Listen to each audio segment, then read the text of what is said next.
अब देखिए, हमने पहले वीडियो में केवल आपका इंट्रोडक्शन और कुछ बातें ऐसे बताई जो कि एक सर्कल से कुछ दूरी पर है, लेकिन अब मैंने सबसे लास्ट में क्या कहा था कि इसकी कुछ प्रॉपर्टी होती हैं।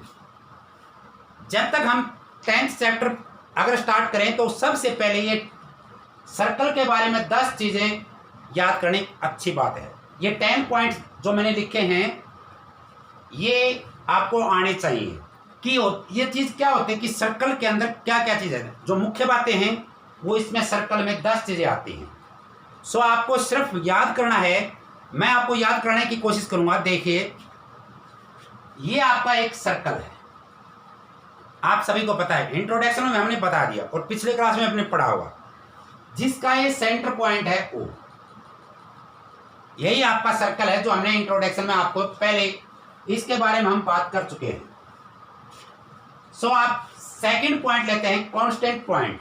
ये कांस्टेंट पॉइंट क्या होता है? आप देखिए, पहले ये एक सर्कल है, इसी सर्कल को सेंटर पॉइंट मानते हुए आपका 11th चैप्टर मैंने कराया था, तो इसमें आया था कि कांस्टेंट ऑफ सर्कल के सेंटर पॉइंट वही होना चाहिए, लेकिन हम उस सेंटर पॉइंट से अनेकों सर्कल खींच सकते हैं।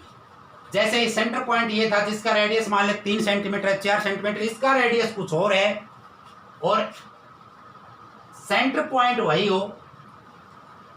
सेंटर पॉइंट तो यही है लेकिन ये अनदर रेडियस है, अनदर सर्कल है। इसको हम कॉन्सेंट्रिक सर्कल कहेंगे। जो एक ही सेंटर पॉइंट से अनेकों सर्कल खींचे जा सके उसको हम कहेंगे कॉन्सेंट्रिक सर्कल। ठीक है, राइट।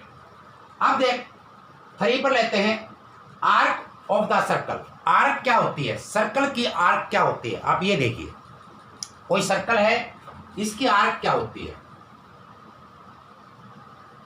ये अब ये सपोज करो आपका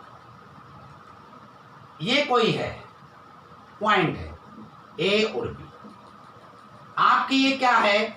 ये आपकी आर्क है, इसको हम आर्क बोलेंगे। अब जो ए बी है इसको हम आर्क बोलेंगे, चाप बोलेंगे। ये ए सी बी एक आर्क है। इस जो आपका एरिया है ये एरिया, इसको हम आर्क बोलेंगे। ठीक है।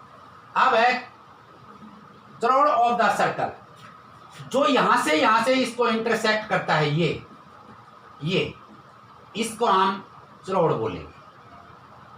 याद रखना, ये सब ये थ्रोड है, जैसे सी और डी, ई और एफ, ये सब क्या हैं? ये थ्रोड हैं। अब ये पॉइंट भी अब हमारा हो चुका है। अब डायमीटर क्या बोलेंगे? अब तक ये सब थ्रोड थे, लेकिन जो लाइन सेंटर से होकर के पासिंग हो, जो लाइन सेंटर से होकर पासिंग हो उसको हम डायमीटर बोलेंगे। जो लाइन सेंटर से होकर के पासिंग हो उसको हम क्या बोलेंगे? डायमीटर बोलेंगे। ये आपका डायमीटर भी है और सबसे बड़ा थ्रोड जो होता है, सबसे बड़ा जो थ्रोड होता है वो डायमीटर ही होता है। सर्कल के अंदर सबसे बड़ा जो थ्रोड होता है वो डायमीटर होता है। ये आपने याद करना है।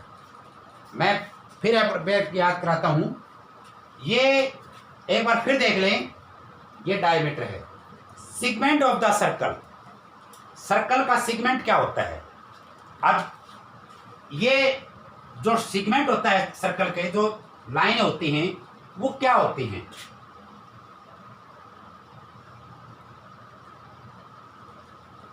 ये सब सर्कल की सेगमेंट लाइन है। ये सेगमेंट लाइन बोली जाती है इस प्रकार से, और इसको टच पॉइंट जहां टच लाइन करे वो सेगमेंट पॉइंट होते हैं। ये जैसे हमने ये लिखा। अब आता है कॉन्ग्रुएंस ऑफ द सर्कल। ये कॉन्ग्रुएंट क्या होता है सर्कल का? सर्कल का कॉन्ग्रुएंट क्या होता है? देखिए, कॉन्ग्रुएंस जैसे ये सर्कल था, इतना ही सर्कल एक अनदर सर्कल ले लीजिए, तो ये सर्कल इसका सेंटर पॉइंट ओ डैश है। अब हम कहेंगे इसके कॉन्ग्रुएंट है ये। क्यों है? क्योंकि रेडियस दोनों का सेम हो, तो ये सेम है, इसको हम कॉन्ग्रुएंट सर्कल बोलेंगे। जिसका रेडियस अगर सेम है तो उसको हम उन सर्कल को हम कॉन्ग्रुएंट सर्कल बोलेंगे। अब देखिए tangent of the circle, circle की टेंजेंट क्या होती है। जैसे सेंटर पॉइंट से ये मान लेते हैं कोई सेंटर है, ये सर्कल है और ये बाहर कोई पॉइंट है P, ये इसकी क्या है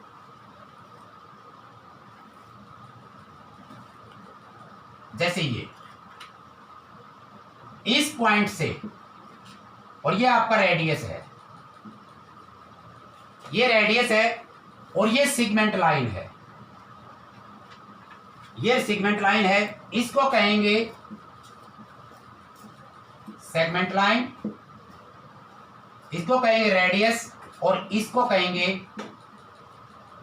टेंजेंट लाइन। आप सभी का तीनों पॉइंट हो चुके हैं आपके सेगमेंट, टेंजेंट और रेडियस।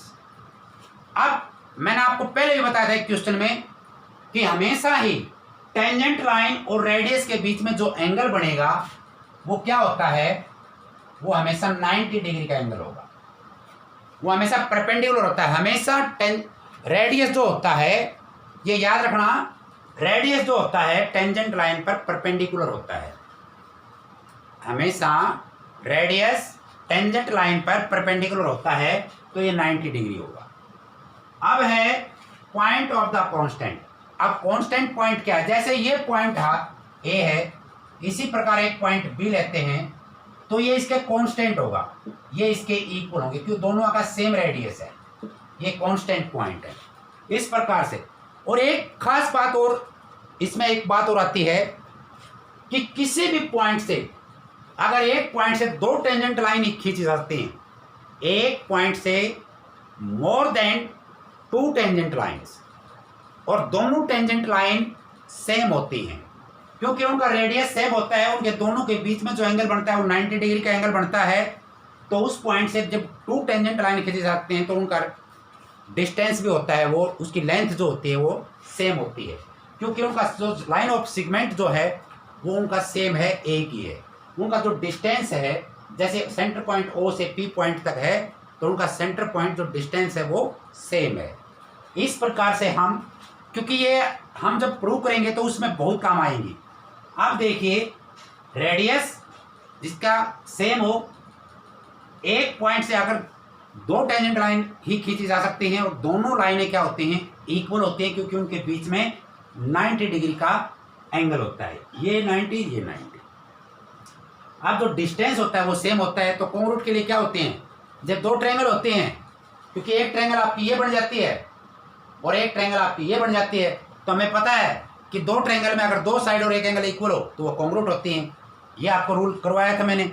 तो इस प्रकार से हम, अब आता है सीकेंट क्या होता है, सीकेंट, इसको सीकेंट क्या बोलेंगे भाई। कोई भी लाइन अगर मान लेते हैं, ये लाइन है आपकी, ये लाइन ये बाइसेक्ट करती है, जैसे ए बी जो लाइन है ये इस लाइन को, सेंटर को या इस सर्कल को कहां पर सीकेंट करती है, कहां पर बाइसेक्ट करती है, ये सी और डी पॉइंट पर बाइसेक्ट करते हैं, इसको बोलते हैं सीकेंट, इसको सीकेंट लाइन बोलेंगे। ये सीकेंट पॉइंट है, सीकेंट लाइन। इस प्रकार से हम अगर इस सर्कल के बारे में फिर देख लें, सर्कल के बारे में आपको पता होगा, सर्कल जो होता है वो एक सेंटर पॉइंट होता है और उससे हम एक अपने चारों और एक सर्कल बना लें तो उसको हम एक सेंटर पॉइंट, उसको सर्कल कहेंगे जिसका एक सर्कल सेंटर पॉइंट है। कांस्टेंट ऑफ द सर्कल क्या होता है, कांस्टेंट ऑफ सर्कल होता है कि सेंटर पॉइंट वही है लेकिन हम अनेकों सर्कल खींच लें, उसको हम कॉन्स्ट्रिक सर्कल बोलेंगे। आर्क ऑफ सर्कल क्या होता है, ये आपकी आर्क है, ए बी जो है आपकी, जो ये क्षेत्र है ये आपका आर्क है। और चौड़ ऑफ द सर्कल क्या होता है, जो ए और बी जो इसको 2 जगह से अगर एक सर्कल को काटे तो उसको हम, उस लाइन को हम चौड़ बोलेंगे। ये भी चौड़ है, ये भी चौड़ है, ये भी चौड़ है। और सबसे बड़ा जो चौड़ होता है वो डायमीटर होता है। डायमीटर जैसे पी और क्यू, ये डायमीटर भी है। और सर्कल के अंदर अगर आपसे पूछे कि सबसे बड़ा चौड़ क्या होता है, सबसे बड़ी चाप क्या होती है, तो क्या होता है, ये आपका यानी कि पी क्यू, ये आपका सबसे बड़ा करोड़ होता है। अब डायमीटर आपके बारे में बता दिया। सेगमेंट ऑफ द लाइन, मैंने सेगमेंट लाइन बता दी कि एक सेंटर पॉइंट से अगर किसी पॉइंट तक जो डिस्टेंस होता है वो उसका सेगमेंट होता है। Congruent of the circle, circle में बता दिया कि इतना ही सर्कल ये है जिसका रेडियस मान ले 5 सेंटीमीटर है, तो एक सर्कल ये है इसका रेडियस 5 सेंटीमीटर हो, तो ये दोनों कॉन्ग्रुएंट होंगे आपस में। कॉन्ग्रुएंट ये होता है। टेंजेंट ऑफ सर्कल, सर्कल का टेंजेंट मैंने अभी बताया था कि सेंटर पॉइंट है कि बाहर है, और ये आपका एक पी पॉइंट पी ए जो लाइन ली हमने ये टेंजेंट लाइन है, ये भी टेंजेंट लाइन है क्योंकि ये टेंजेंट लाइन होती है, और ये आपका रेडियस होता है। और मैंने बताया था कि एक पॉइंट से जो 2 टेंजेंट लाइन ही खींचे जा सकते हैं, एक पॉइंट से केवल एक सर्कल के अंदर 2 ही टेंजेंट लाइन खींची जा सकती हैं, और उनका रेडियस इक्वल होता है, सेंटर पॉइंट वही होता है, और उनके बीच में जो होता है वो डिस्टेंस वो सेम होता है। और point of the constant, constant point क्या होता है?